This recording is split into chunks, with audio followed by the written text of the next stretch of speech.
I thought I had arrived in paradise when I bought that cabin in the mountains. It was my sanctuary, my reward after decades of hard work, of unseen sacrifices, of sleepless nights, building something I could finally call mine. That place represented everything I had ever dreamed of. Peace, quiet, the sound of the wind through the pine trees, and the freedom of not having to explain anything to anyone. I had worked my whole life for it. Every dollar invested there carried the weight of my tired hands, my aching knees, and my back that was no longer the same. But it was mine. Only mine. That Friday afternoon, I decided to drive up without giving notice. I needed to escape the city noise, the endless obligations, the phone calls that always seemed to ask for something more. Robert, my son, had been distant these last few weeks. His texts were short, evasive. Sharon, his wife, wouldn't even answer when I tried to reach her. But I didn't want to dwell on it too much. I just wanted to get to my cabin, light the fireplace, make a cup of tea, and look at the mountains until my soul could breathe again. The dirt road crunched under the tires of my SUV. It had rained the previous days, and everything smelled of wet earth and fresh pine. That aroma always comforted me. It always reminded me that there were places in the world where I could still be myself without masks, without roles to fill. But when I rounded the last curve before reaching the property, something inside me stopped. There were 3 vehicles parked in front of the entrance. One of them was Robert's car. I didn't immediately recognize the other 2, but I knew something was wrong. My heart started beating faster. It wasn't fear. Not yet. It was an intuition I had learned not to ignore after so many years of living.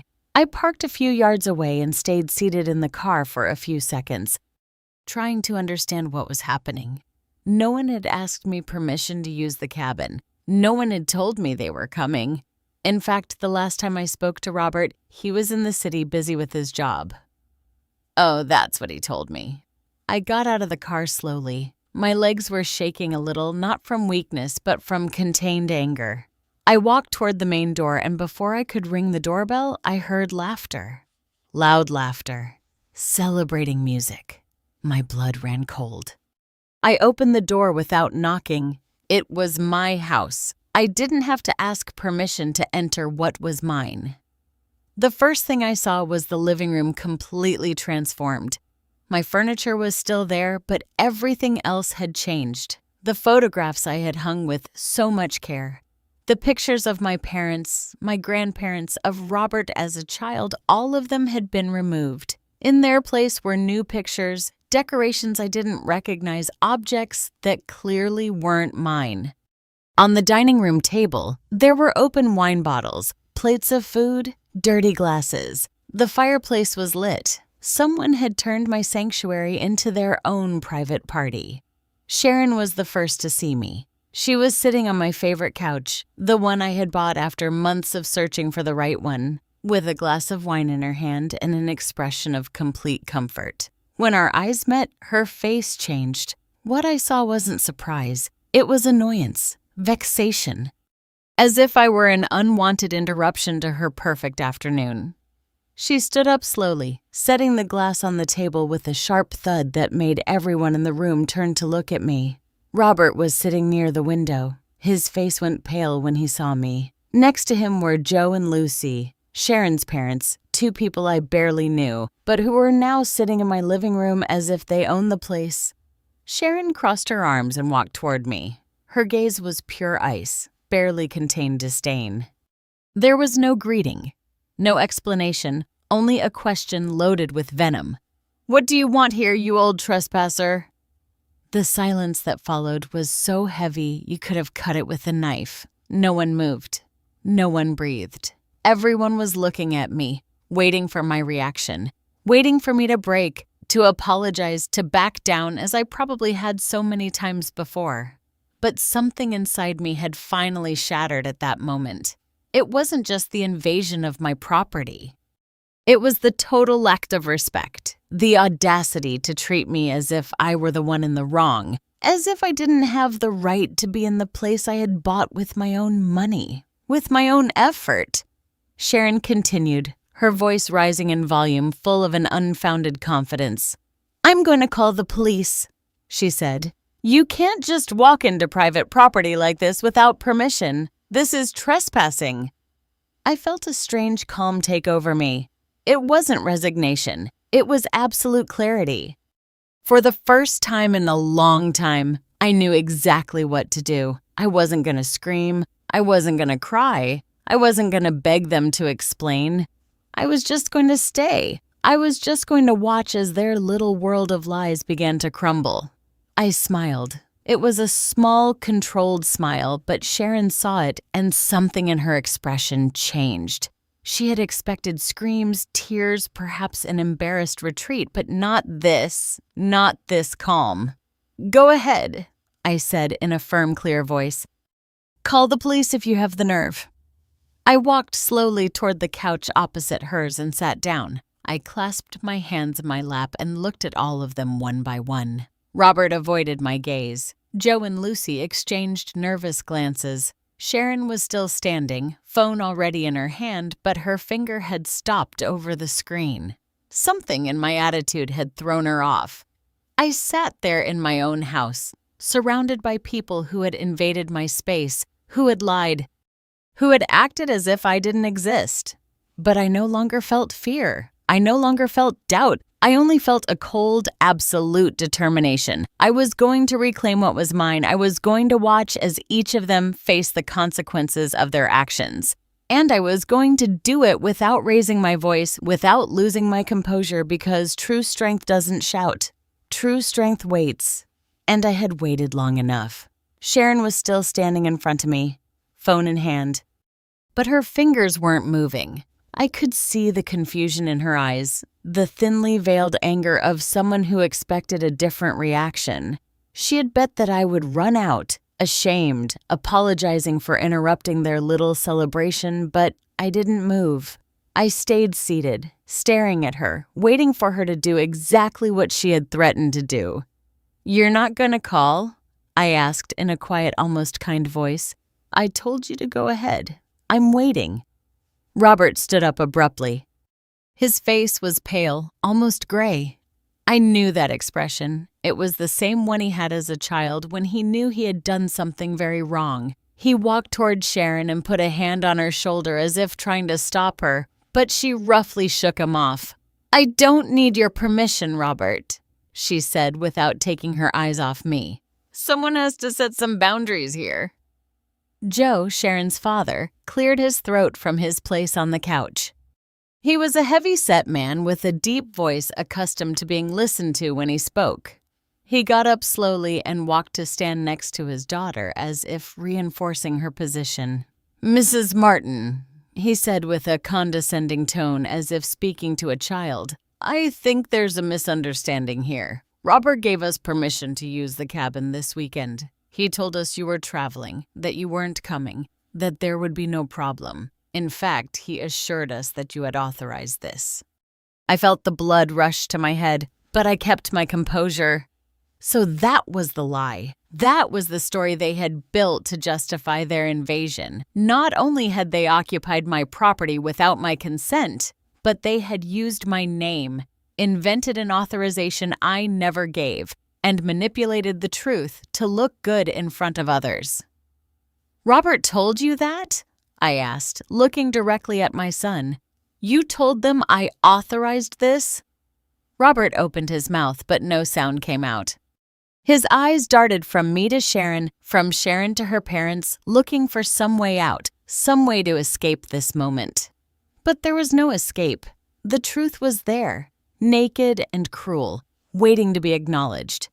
Lucy, Sharon's mother, spoke from her seat. She was a thin woman with a sharp voice and a perpetual expression of superiority that had bothered me since the first day I met her. We didn't know you weren't aware, she said with false innocence. Robert invited us.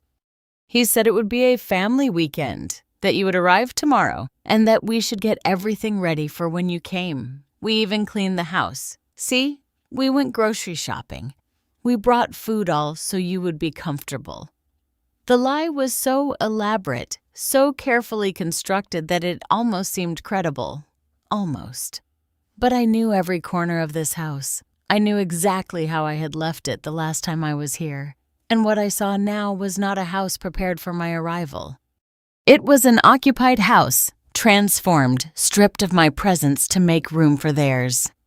"So, Robert lied to you," I said simply, letting the words drop like stones into still water. "Because I never gave any authorization. I never said I was traveling. I never knew you would be here." The silence fell over the room again. But this time it was different. This time there was discomfort, nervousness. Joe and Lucy exchanged glances. Sharon squeezed the phone tighter. Robert still couldn't look me in the eye. "That's not true," Sharon finally said, her voice rising in pitch again. "Robert wouldn't lie about something like that. You must have forgotten. At your age, it's normal for things to get confused, for memory to fail." There it was, the first direct attack. The strategy of making me look like a confused old woman, like someone who couldn't trust her own memories. It was a tactic I had seen before, one I had experienced in small doses over the years. But now I saw it in its rawest, most ruthless form. I stood up slowly, not because I was going to leave, but because I wanted everyone to see me clearly when I said the next thing. "My memory is perfectly fine, Sharon," I said with a clear voice. "I remember every conversation I've had with Robert in the last few weeks. I remember him telling me he was busy with his job. I remember you stopped answering my calls 2 weeks ago. And I perfectly remember that this property is in my name. That I paid every dollar of the mortgage, that I maintain this place, and that no one, absolutely no one, has the right to be here without my explicit permission." I walked slowly toward the wall where my family photographs used to be. The empty frames were still there, but the pictures had been stored or discarded. I ran my hand over one of the frames and turned back to them. "Where are my photographs?" I asked. "Where are the pictures of my parents, my grandparents? Of my son when he was little?" No one answered. Sharon looked away. Lucy sat down again, uncomfortable. Joe cleared his throat, but didn't say anything. "We stored them," Robert finally said, his voice barely a whisper. "We thought you wanted to refresh the decor. They're in the upstairs closet." "You thought I wanted to refresh the decor?" I repeated, letting the question hang in the air. "Or did you decide that my presence here wasn't necessary? That you could erase me from my own house and replace me with what you preferred?" Sharon finally exploded. Her control broke and all the anger she had been suppressing surged to the surface. "This is ridiculous. Robert is your son. He has a right to use this house. You're always saying that what is yours is his, that you work to leave him something. And now it turns out we can't even come for a weekend." "You have the right if I give permission," I replied coldly. "You have the right if you ask me. You have the right if you respect the basic rules of coexistence. But sneaking in, lying about my authorization, removing my belongings, and then treating me like a trespasser when I show up on my own property. That is not a right. That is invasion." Sharon took a step toward me, her face red with fury. "You know what? You're right. I am going to call the police. I'm going to tell them there's an agitated woman in our house, that she's causing problems, that we need help." I smiled again. That same calm smile that had unnerved her so much before. "Go ahead," I said again. "Please do it. In fact, I insist. I think it's exactly what we need here. A third party who can see this situation clearly." And this time, Sharon dialed the number. The sound of the phone dialing broke the tense silence of the room. Sharon had the speaker activated, probably so we could all hear, so I would know she was serious. Her hand trembled slightly, but her expression remained defiant. Robert had sat down again, his head in his hands. Joe and Lucy remained silent, watching the scene as if they were spectators in a theater. A female voice answered on the other end of the line. "Local police, what is your emergency?" Sharon took a deep breath before speaking. composing her voice to sound scared, vulnerable. "Yes. Hello. I need help. There is a woman in our house causing a disturbance. She entered without permission and is threatening us. We are at the mountain cabin. Mile marker 18 of the main road." I felt my blood boil, but I stayed calm. Every word that came out of her mouth was a calculated lie. Our house entered without permission, threatening us, all designed to make me look like the aggressor, the troublemaker. "Does the person represent an immediate danger?" the operator asked. Sharon looked at me with barely contained hatred. "I don't know. She is very agitated. She is in her 60s, but she is acting irrationally. We are scared. A unit is on the way. Stay in a safe place and do not confront the person. You can leave the house." "Yes, we can try," Sharon replied, cutting the call with exaggerated drama. She turned to the others with a triumphant expression. "You heard them. The police are coming. You better leave before they arrive and this gets worse for you." I sat back down on the couch. I crossed my legs and placed my hands in my lap. I wasn't going to move. I wasn't going to give them the satisfaction of seeing me run away. "I'm not going anywhere," I said calmly. "In fact, I'm eager to speak with the authorities. I think they will find what I have to show them very interesting." The confidence on Sharon's face wavered for a second. Just a second, but I saw it. Robert lifted his head and looked at me with an expression I couldn't decipher. Was it fear? Guilt? Regret? The next 20 minutes were the longest of my life. No one spoke. Joe and Lucy whispered to each other occasionally. Sharon paced back and forth across the room, occasionally looking out the window. Robert remained motionless like a pillar of salt, and I stayed seated, waiting with a calm that surprised even myself. Finally, we heard the sound of an approaching engine. A patrol car from the local police parked in front of the house. 2 officers got out of the vehicle, an older man of robust build and a young woman carrying a notebook. Sharon ran to the door before they could knock. She flung it open with an exaggerated expression of relief.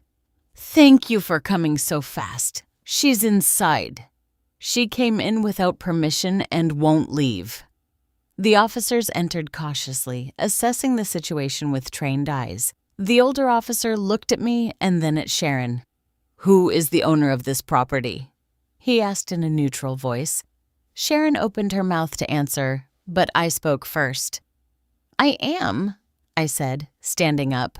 "My name is Alice Martin. This is my property." "That's not true." Sharon interrupted immediately. "She's my husband's mother. We have permission to be here. She's the one who came in without warning and is causing trouble." The officer looked at me with an expression I had seen many times before. It was the look of someone who had already decided to believe the version of the younger, more convincing person. It was the look that assumed the older woman was confused, that there were probably family misunderstandings, that this was an unimportant domestic issue. "Ma'am," he said condescendingly, "do you have any documents to prove this property is yours?" I smiled. It was the moment I'd been waiting for. "Yes, officer, I have all the necessary documents." I walked to my purse, which I had left by the door when I entered.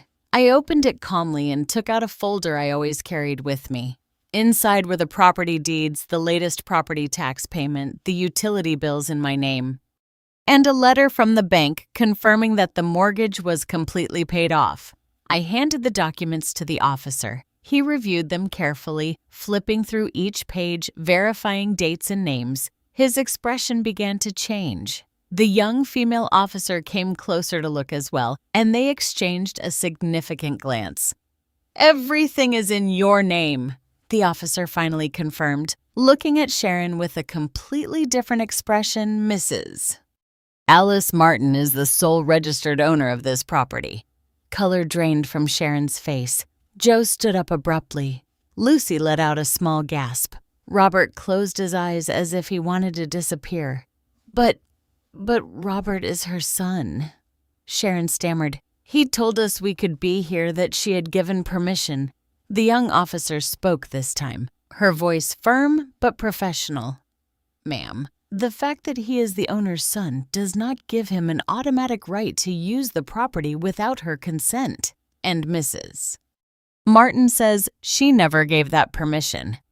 I never gave it, I said in a clear, strong voice. I arrived here expecting to find my house empty, and I found all of them occupying it as if it were theirs. They removed my photographs, brought their things, lied to other relatives, saying I had authorized this. And when I showed up, they called me a trespasser and threatened to call the police. Well, here are the police, and here are the documents that prove I am the one with the right to be here. The older officer turned to Sharon with a serious expression. It is clear that Mrs. Martin did not give permission for you to be here. Sharon looked at Robert desperately, seeking help, but he still couldn't speak. Finally, it was Joe who replied. There was a misunderstanding, he said with a tense voice. Robert invited us. We thought everything was in order. It was not a misunderstanding, I intervened. It was a deliberate lie, and now I want all of you off my property immediately. The young officer took notes in her notebook. The older officer looked at me with an expression that was now respectful. Mrs. Martin, you are within your rights to ask them to vacate your property. Do you wish to file a formal complaint?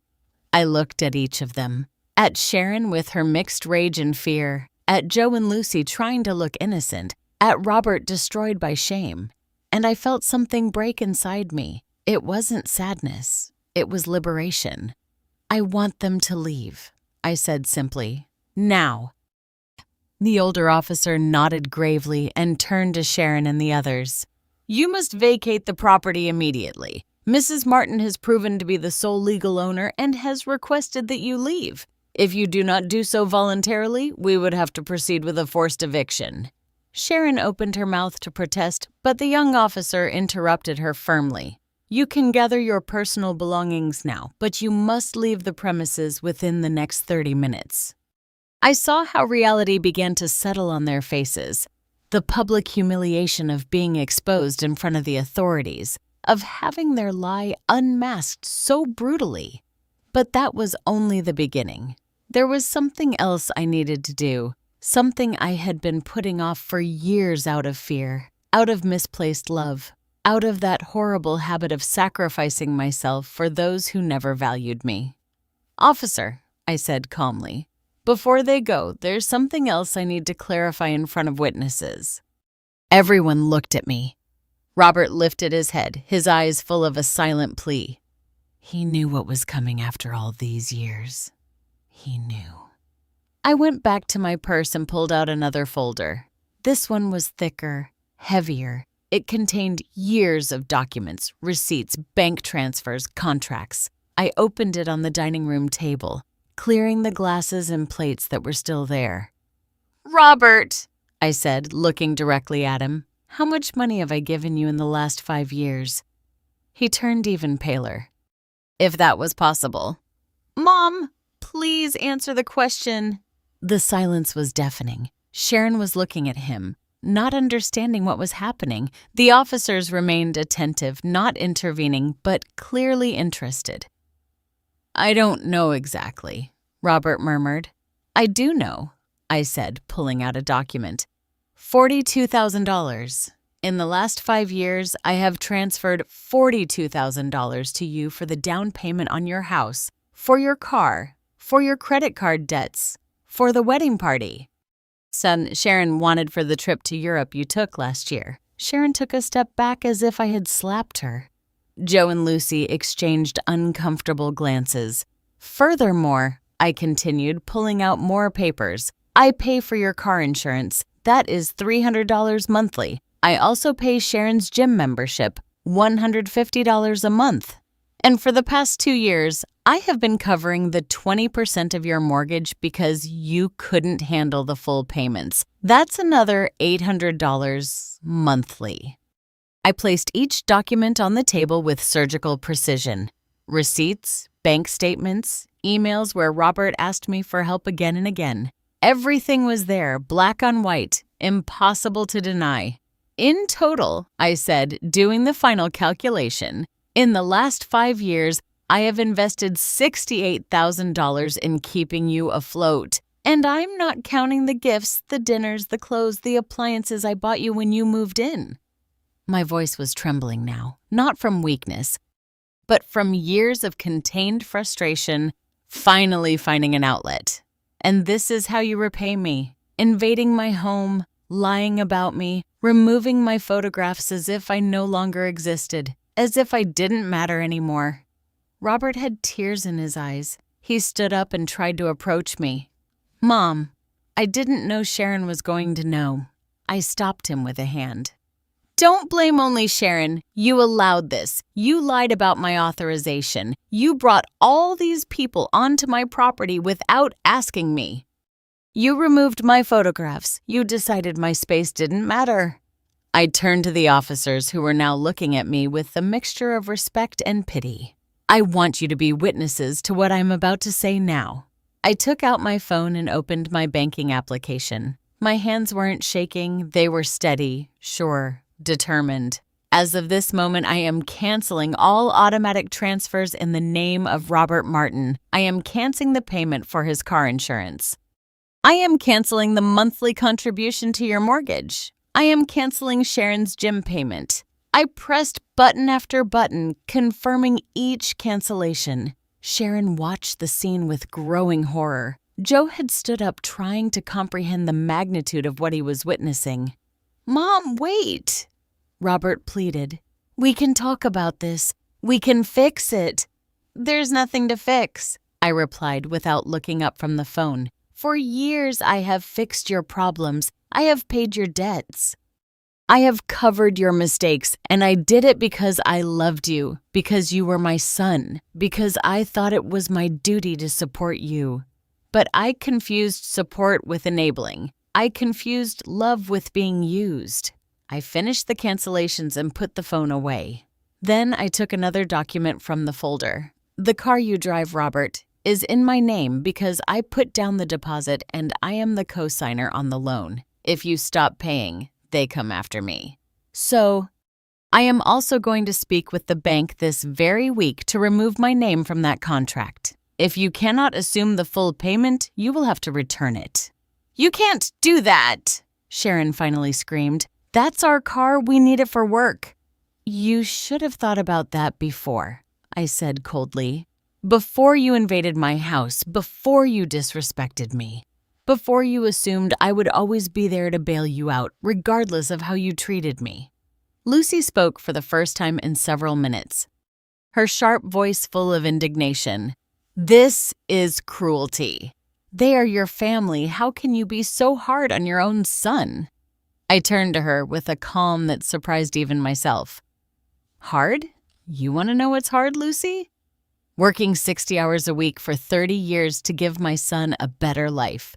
Sacrificing my own dreams to pay for his studies, going without vacations because every extra dollar went to him, and then discovering that they see me as a bank, as a resource to be exploited, not as a human being who deserves respect and consideration." My voice rose for the first time, charged with years of accumulated pain. "You arrived here 3 months ago when Robert and Sharon invited you to live with them because they couldn't afford your rent. And do you know who is subsidizing that generosity? I am, with the $800 monthly I put toward the mortgage. I am paying for you to have a roof over your heads while you treat me like a trespasser in my own property." Joe opened his mouth, but no sound came out. The truth was too obvious, too brutal to deny. I took the last document from the folder. It was the contract for the house where Robert and Sharon lived. "This is the copy of the mortgage agreement. Tomorrow morning, I'm going to contact the bank and request to remove my monthly contribution. You will have to cover the full payment yourselves. If you can't, the bank will begin foreclosure proceedings in 90 days. The silence that followed my words was absolute. Even the officers seemed uncomfortable with the tension filling the room. Sharon had her hands over her mouth, her eyes wide, as the magnitude of what had just happened began to sink in. Joe and Lucy were pale, motionless as statues, and Robert simply wept in silence, tears running down his cheeks, making no effort to stop them. I put all the documents back into the folder with slow, deliberate movement. Each paper I folded was a chapter closed, a tie cut, a chain broken. "You have 30 minutes to collect your things and leave," I said, looking at the older officer. "That is correct," he nodded, consulting his watch. "That's right, Mrs. Martin. We will wait outside to ensure the eviction is carried out without incident." The two officers stepped out onto the porch, leaving us a moment of privacy that I hadn't asked for, but which they probably deemed necessary. It was the last chance for the family to say what they had to say, to try one last emotional plea. Robert was the first to move. He approached me with slow, hesitant steps, like a child who knows he has made a terrible mistake and doesn't know how to fix it.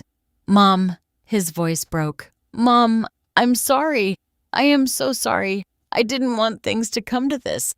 I thought you wouldn't mind us coming up for a few days." "A few days?" I repeated without emotion. And the photographs and the lie that I had given permission and treating me like a trespasser when I showed up. "That was Sharon," he said quickly. "She was nervous. She didn't think." "No." I interrupted him firmly. "Don't blame only her. You were here. You saw how she treated me. You didn't say anything. You didn't defend me. You allowed your wife to call me an old trespasser in my own house, and you sat there without saying a word." He lowered his head, unable to deny the truth of my words. Sharon finally found her voice, but now it sounded different. There was no longer arrogance, no contempt. There was pure panic.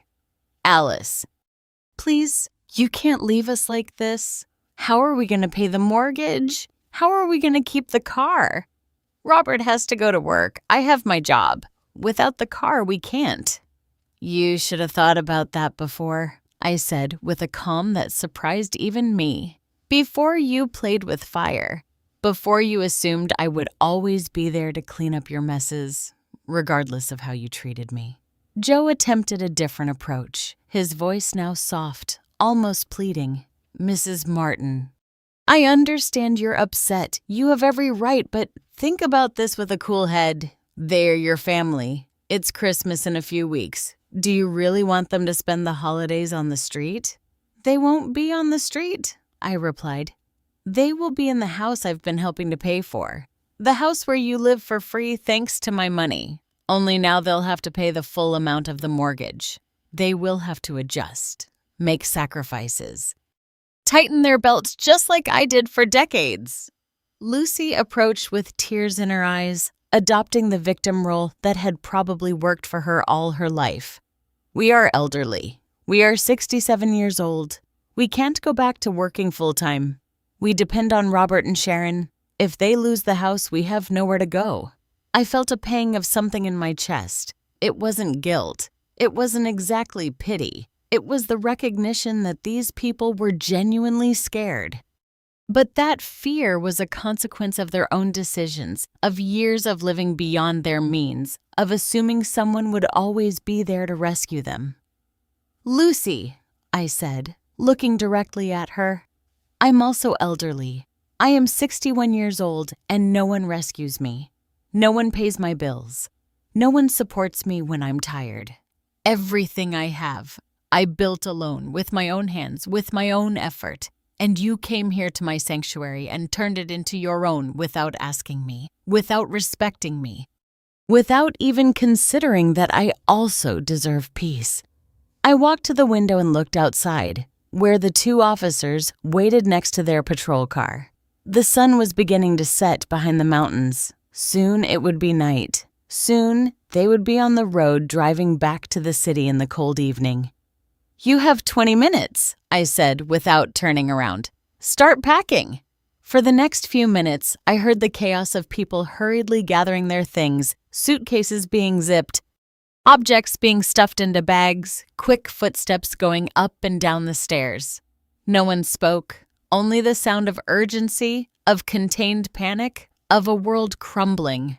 Sharon walked past me carrying a large bag. She stopped for a second as if to say something, but finally just kept walking.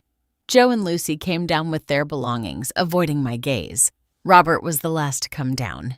He carried 2 suitcases and his face was swollen from crying. He stopped in front of me. He opened his mouth. He closed it. He opened it again. "Mom, is there any way to fix this? Any way you can forgive us?" I looked at him for a long moment. I saw the child he had been, the son I had loved more than my own life. But I also saw the man he had become, a man who had learned to take without giving, a man who had confused my love with weakness. "Robert," I said softly, "forgiveness doesn't come with an attached check.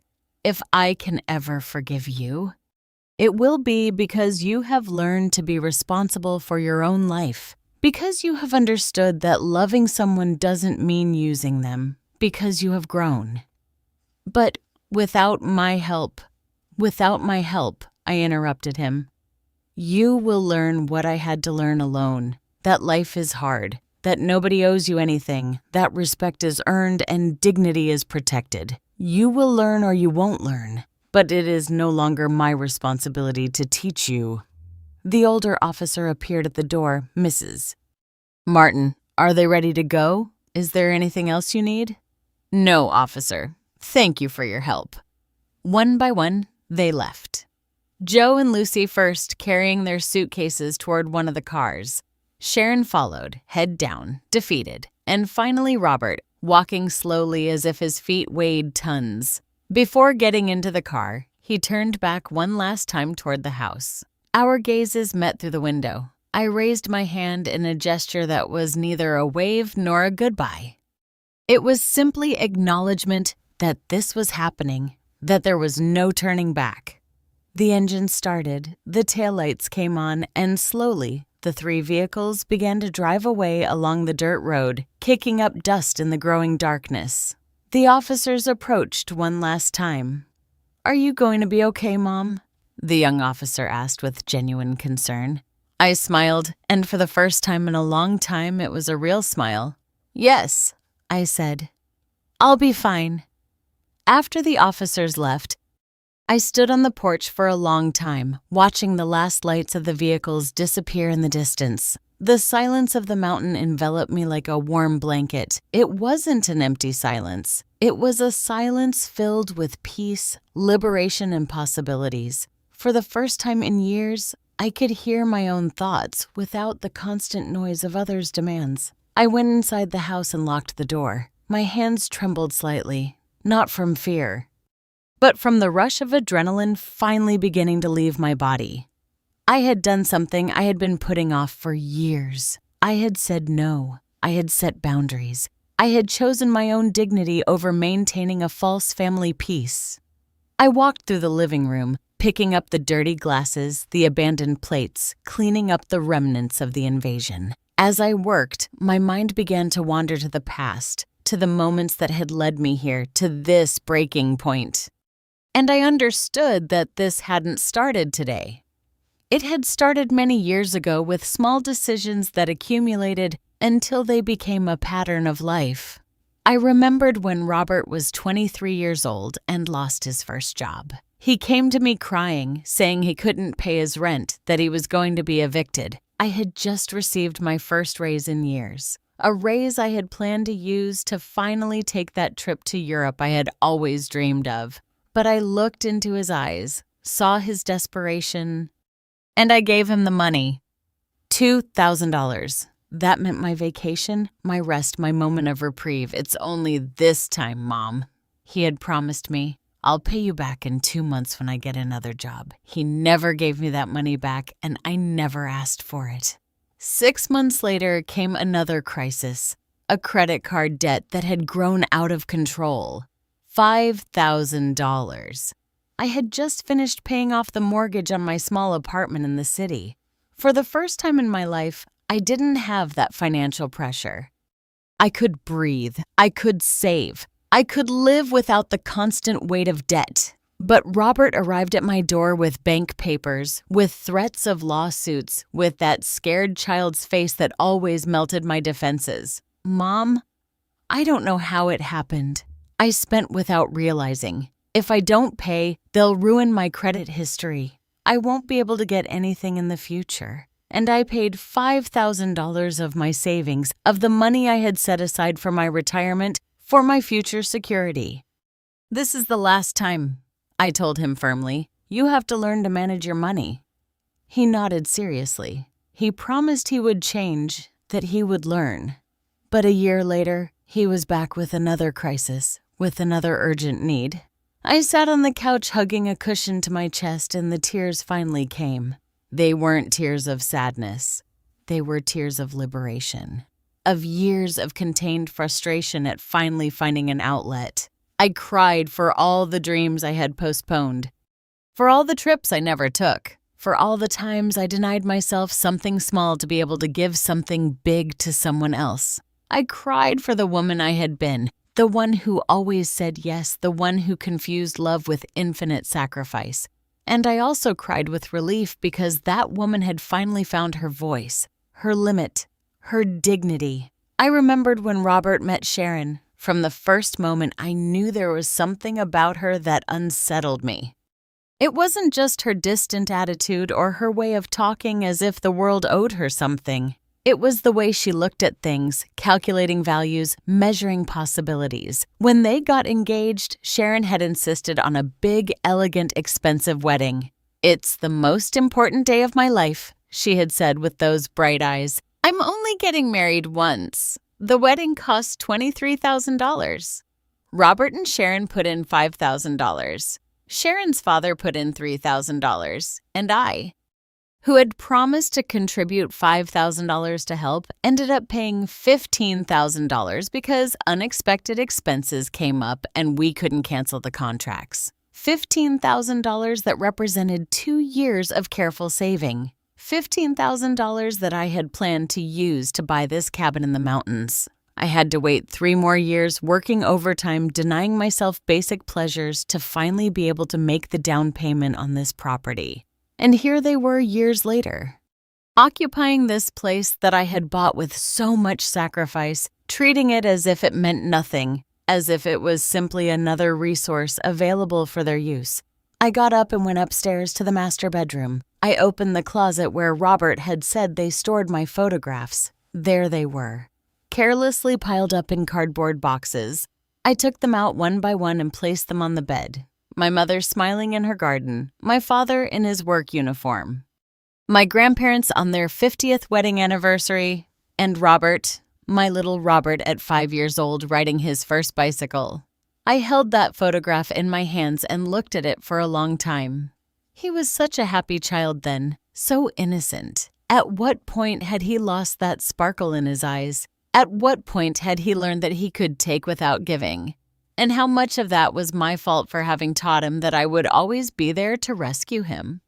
The question hurt more than I expected because part of this, a part I didn't want to admit, was my responsibility. I had raised a son who didn't know how to face consequences, who didn't know the real value of money because he had never had to fight for it, who assumed that love meant the infinite availability of resources.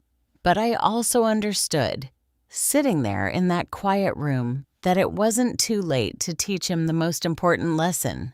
Not with words, not with sermons, but with actions.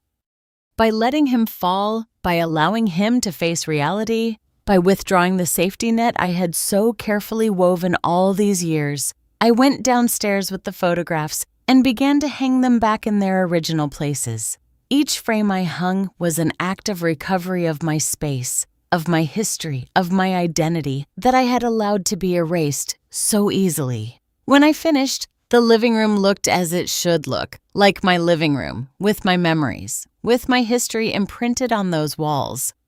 It was no longer a generic space that anyone could occupy and transform. It was my home. I lit the fireplace and made myself a cup of tea.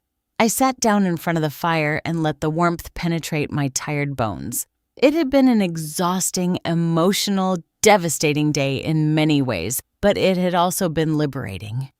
I took out my phone and checked the confirmations of all the cancellations I had made. Robert's car insurance canceled. The monthly contribution to his mortgage canceled. Sharon's gym payment canceled. Each notification was a reminder that I had done it, that I had taken the step, that there was no turning back. My phone vibrated with a message. It was from Robert. "Mom, we made it home. Please reconsider. We can't do this without your help. I beg you." I looked at the message for a long time. My fingers moved over the keyboard, writing and deleting responses over and over. Finally, I wrote something simple. "Robert, I love you. But love doesn't mean allowing you to disrespect me. Learn to live within your means. Learn to value what you have. Learn to be responsible. When you do that, we can talk." I sent the message, and then with a determined movement, I blocked his number. The first 3 days at the cabin were of absolute silence. I received no calls. I had no messages. There were no attempts at contact. It was as if I had cut a cord that connected me to a world of constant demands, and now I simply floated in space. Free, but also strangely alone. I spent the mornings walking in the woods around the property, watching the light filter through the pine trees, listening to the birds sing as if celebrating my presence. In the afternoons, I read books I had bought years ago and never had time to open. I cooked simple food just for myself without having to worry about anyone else's tastes. I slept deeply without sudden awakenings, without that nocturnal anxiety that had been my companion for so long. It was peace. It was freedom. But there were also moments when doubt crept through the cracks in my determination. On the 4th day, I decided to return to the city. I had things to resolve, promises to keep. I couldn't hide in the mountains forever, as tempting as it was. As I drove back, I mentally rehearsed the conversations I would have to have with the bank, with the insurance company, with the lawyers if necessary. I arrived at my apartment in the city at noon. The answering machine was blinking with 15 new messages. I listened to them all while making coffee. 3 were from Sharon, each one more desperate than the last. 4 were from unknown numbers that were probably Joe and Lucy trying to communicate from other phones. 5 were from family friends clearly contacted by Robert to intercede, and 3 were from the bank. I started with the bank. I called the number they had left, and a representative answered. "Vicente, Mrs. Martin." He said, "We're calling because we noticed you canceled your monthly automatic transfer. We wanted to confirm if this was intentional or if there was an error in the system." "It was completely intentional," I replied firmly. "I want to remove my monthly contribution to my son's mortgage, and I also need to talk about removing my name as co-signer on his car loan." There was a pause on the other end of the line. I could hear rapid typing. "I understand. Regarding the car, your son would have to refinance the loan without you as a co-signer, which would require him to qualify on his own. Do you want us to send the necessary documentation?" "Yes, please." "And regarding the mortgage, without your monthly contribution, the payment would increase by $800. Is your son aware of this change?" "He is aware," I said, although I didn't know if he had really processed the magnitude of what it meant. "He will have to find a way to cover the full amount." "Very well. We will process the changes. Just to inform you, if there were 3 consecutive missed payments, the bank would initiate foreclosure proceedings." "I understand. Thank you for the information." I hung up and stared at the phone. 3 months. Robert had 3 months to find $800 extra each month. It was possible if they reduced expenses, if Sharon worked more hours, if they stopped living beyond their means. But it would require sacrifice, discipline, maturity.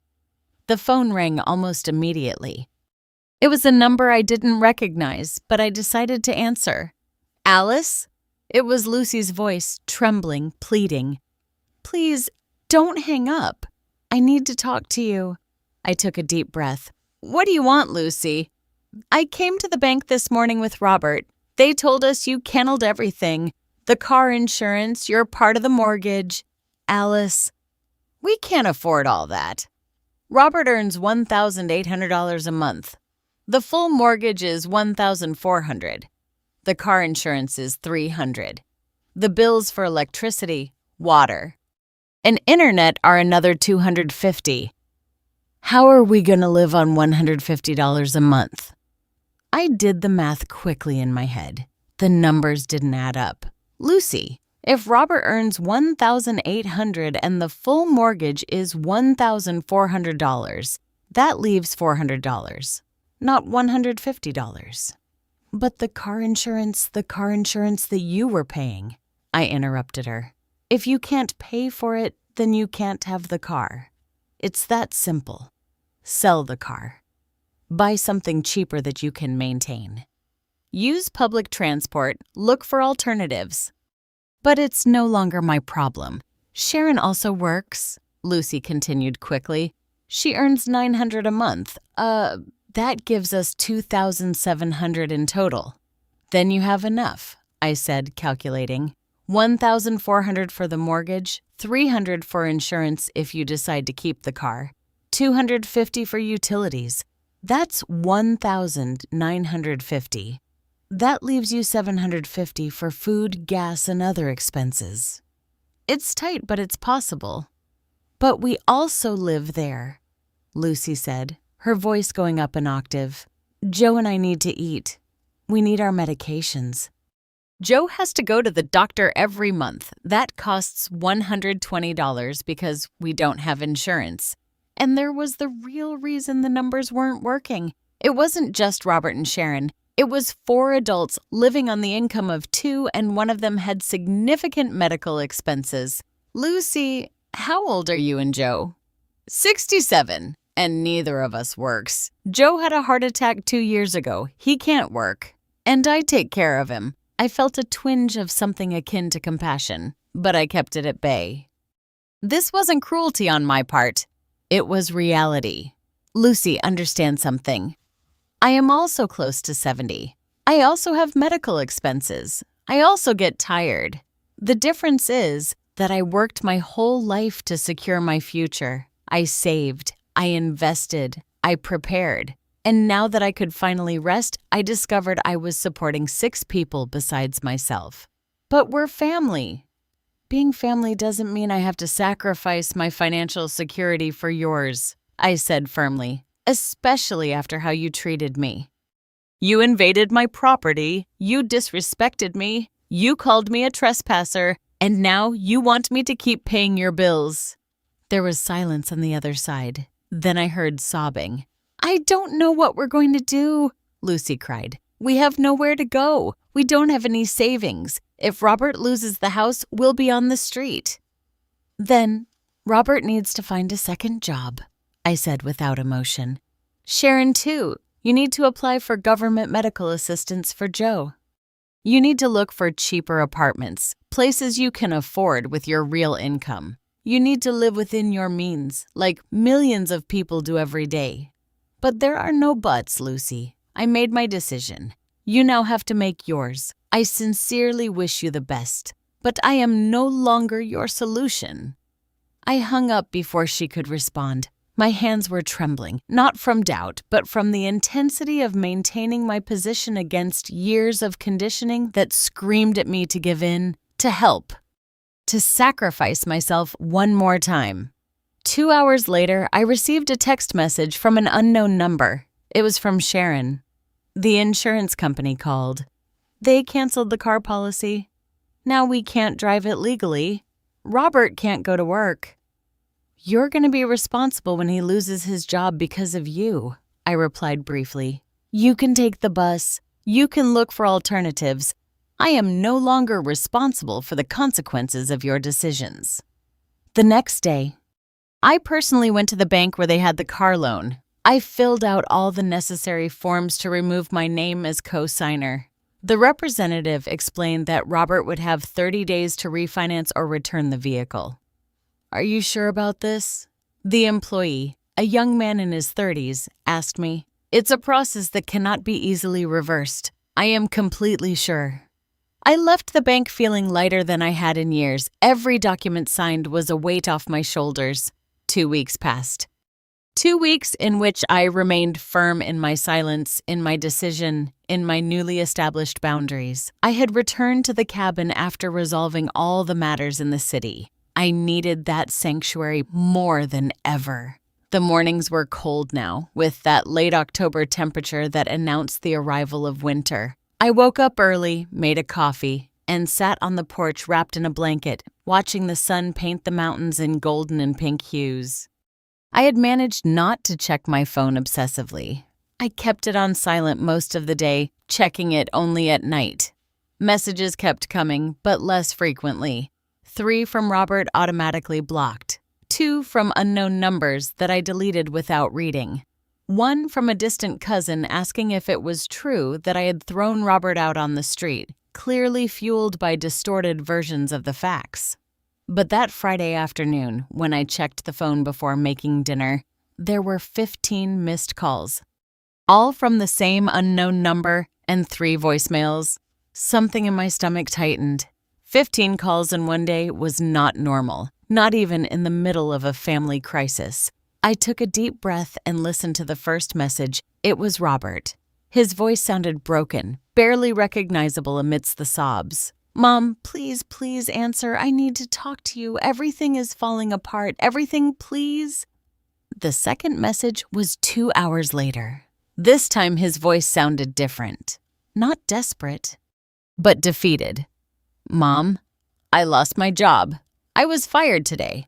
I was late 3 times this week because the bus doesn't arrive on time and my boss said he couldn't tolerate it anymore. Without the car, I can't be punctual. And now I have no way to pay for anything. Nothing." The third message was from only 30 minutes ago, and it wasn't Robert speaking. "Mrs. Martin, this is Joe."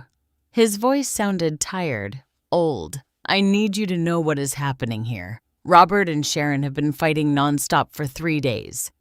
She blames him for losing his job. She blames him for the gym expenses and going out with friends. They both blame us for living here. Last night, Sharon yelled at him that she didn't sign up to support his elderly in-laws. Robert replied that her parents don't contribute anything either. We are destroying ourselves." He paused, and I heard his labored breathing. "My wife hasn't stopped crying in 2 days. I can't sleep because of the chest pain. The shouting doesn't stop. The bank called yesterday saying the first mortgage payment is overdue. Sharon is looking for cheap apartments for Joe and me to move into. But with my condition, no one wants to rent to us. And now Robert is talking about declaring bankruptcy." I closed my eyes and let the phone fall onto my lap. The image Joe painted was one of total collapse, of a system that had worked precariously thanks to my financial support, and that now without that support was falling apart in the most destructive way possible.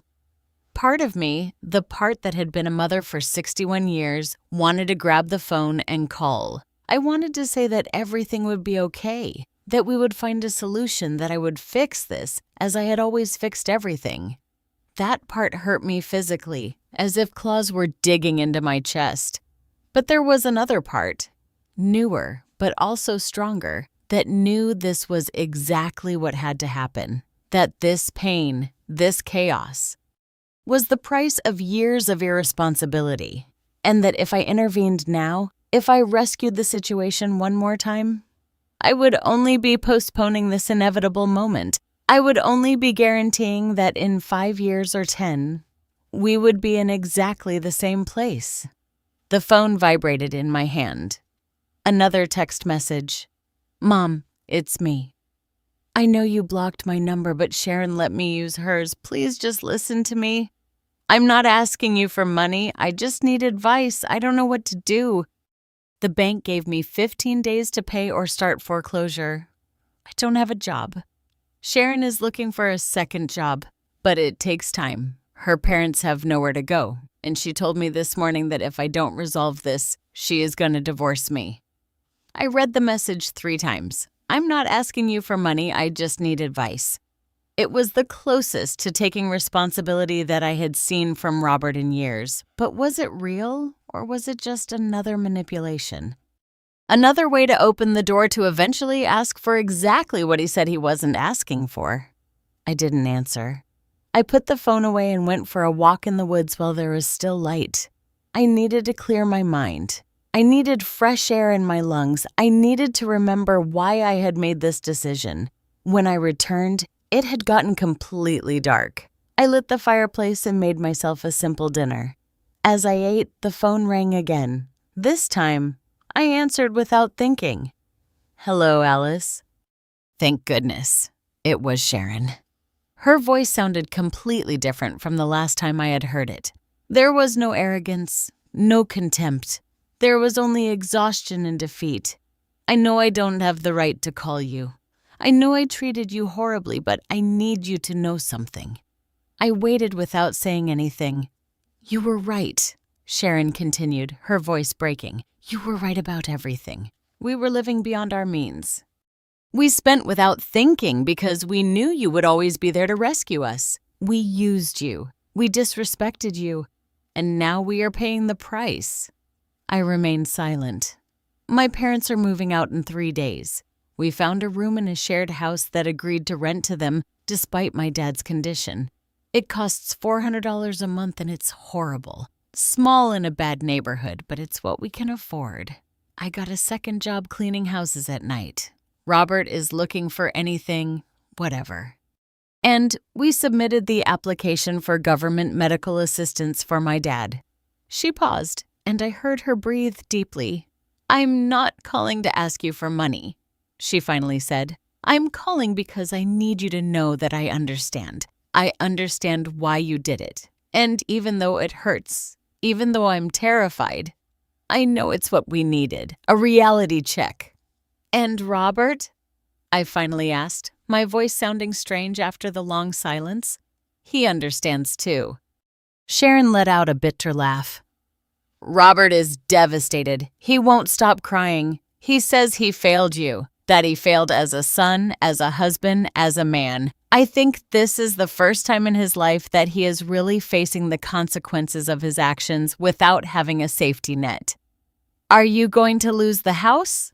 I asked, though I already knew the answer. Probably unless Robert finds a job in the next few days and we can pay something to the bank to negotiate a payment plan. "But even if we manage it, we're going to have to sell the car, cut expenses, live completely differently." There was a long silence. Sharon was breathing on the other end of the line, waiting for me to say something, to offer something.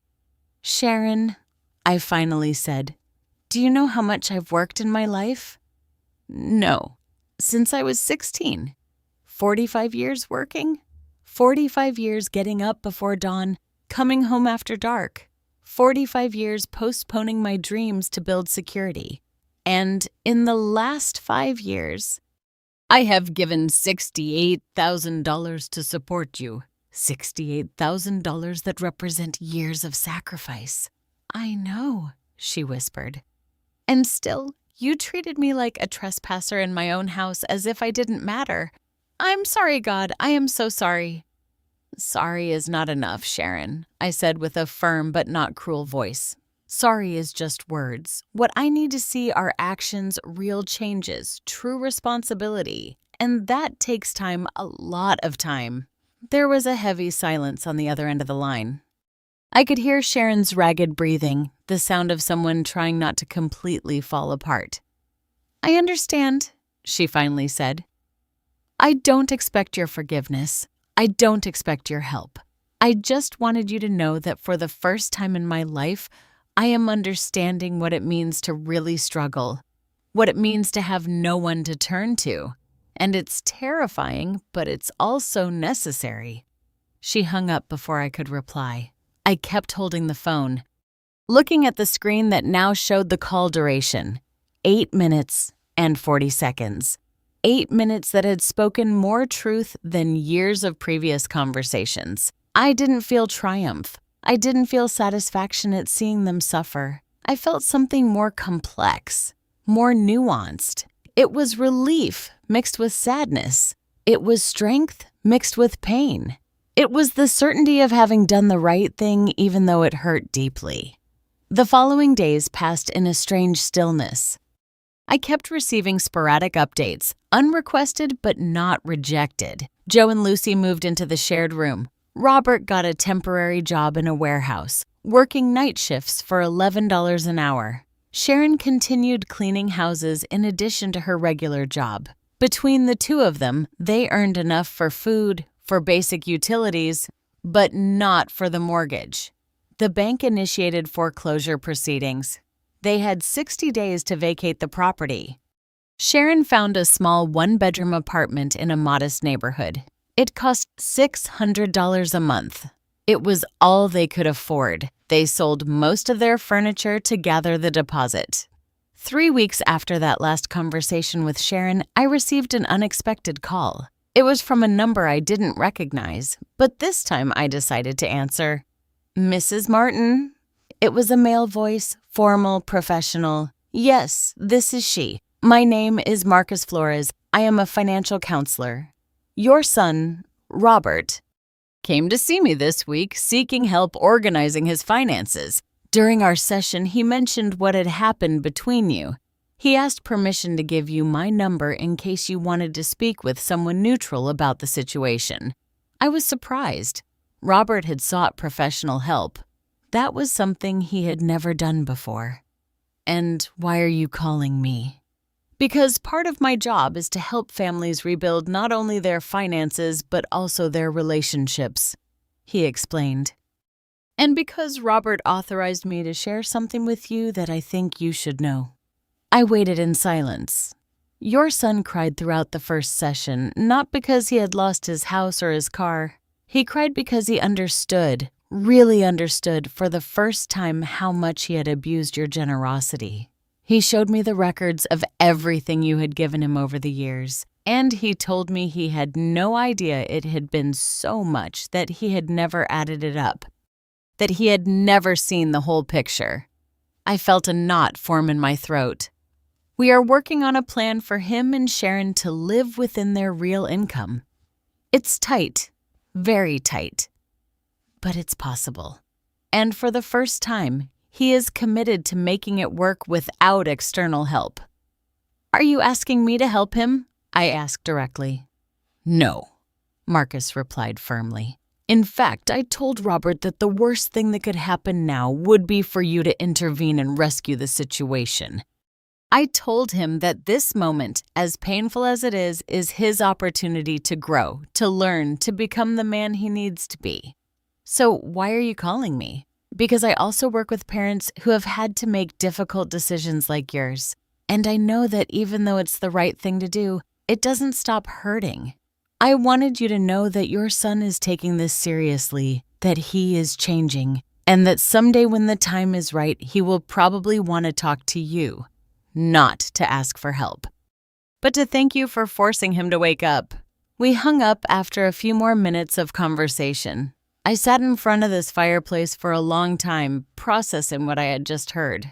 There was a part of me that wanted to believe Robert was truly changing, but there was another part, more cautious, that knew that true change takes time, that words are easy and actions are difficult. 2 more months passed. December arrived with its biting cold and short days. I stayed at the cabin practically the entire time, enjoying the solitude I had craved for so long. I read, I walked, I cooked, I slept, I lived without the constant weight of others' demands. And I discovered something surprising. I was happy, genuinely happy in a way I couldn't remember being in years. On Christmas Eve, as I prepared a simple dinner just for myself, the phone rang. It was an unknown number, but something made me answer. Mom, it was Robert. His voice sounded different, more mature, calmer. Robert, I said neutrally, I know you don't want to talk to me and I completely understand, but it's Christmas and I needed to call you not to ask you for anything, just to tell you something. I waited. Thank you, he said simply. Thank you for doing what none of us had the courage to do. Thank you for forcing me to grow. Thank you for loving me enough to let me fall. I felt tears start to roll down my cheeks. Sharon and I are in the new apartment. It's small, but it's ours. Paid for with our money. I'm working 2 jobs now. She is too. We are tired all the time, but we are okay. And for the first time, I understand what you lived through all those years. The sacrifice, the effort, everything. I'm glad to hear that, I said with a trembling voice. I'm not calling to ask you to come back into my life, he continued. Not yet. I know I need to show you that the change is real, that it's not temporary, but I wanted you to know that I am trying. Really? That's all I ever wanted, I said softly. For you to learn to rely on yourself, for you to become a responsible man. I know, Mom, and I'm going to achieve it, even if it takes years. After hanging up, I stared at the fire for a long time. I didn't know if Robert would really change. I didn't know if we could ever rebuild our relationship. But for the first time in a long time, I had hope. A cautious, protected hope, but hope nonetheless. 2 days later, I received a final message. It was from Sharon. Merry Christmas, Alice. Robert doesn't know I'm writing this to you. I just wanted to say that you were right about everything and that if you can ever forgive us, we will be here working hard to deserve that forgiveness. But if you can't, we understand that too. We wish you peace and happiness. You deserve it more than anyone. I read the message several times. Then I put it away without responding. Not because I was being cruel, but because I had nothing to say yet. Forgiveness, if it came, would come with time, with sustained actions, not with pretty words. I got up and walked to the window. Snow had begun to fall softly, covering the forest with a white, silent mantle. It was beautiful. It was peace. It was the world I had built for myself after decades of building worlds for others. I took out my phone and opened the settings. I checked the list of blocked numbers. Robert's was still there. My finger hovered over the option to unblock him. But I didn't do it. Not yet. Because true strength wasn't in unblocking the number. It wasn't in building bridges before they had proven themselves trustworthy again. True strength was in maintaining my boundaries, in protecting my peace, in not confusing love with enabling, in not sacrificing my dignity for the temporary comfort of pretending everything was okay when it wasn't. I put the phone away and returned to my chair by the fire. I picked up the book I had been reading and opened it to the marked page. Outside, the snow kept falling. Inside, the fire crackled with warmth and light, and I, Alice Martin, 61 years old, was finally at peace. I had learned the most important lesson of all, that loving someone doesn't mean destroying yourself in the process. That being a mother doesn't mean being a martyr. That saying no, setting boundaries, protecting your space and your dignity is not selfishness. It is survival. It is self-respect. It is true love. The kind of love that teaches instead of enables, that strengthens instead of weakens. And if Robert ever came to my door, not with words, but with years of sustained change behind him, maybe we could talk. Maybe we could rebuild. But it would be on my terms, with my limits clearly established, with my dignity intact. Because this time, for the first time in my life, I was the priority. And that wasn't selfishness. That was justice. That was liberation. That was finally freedom.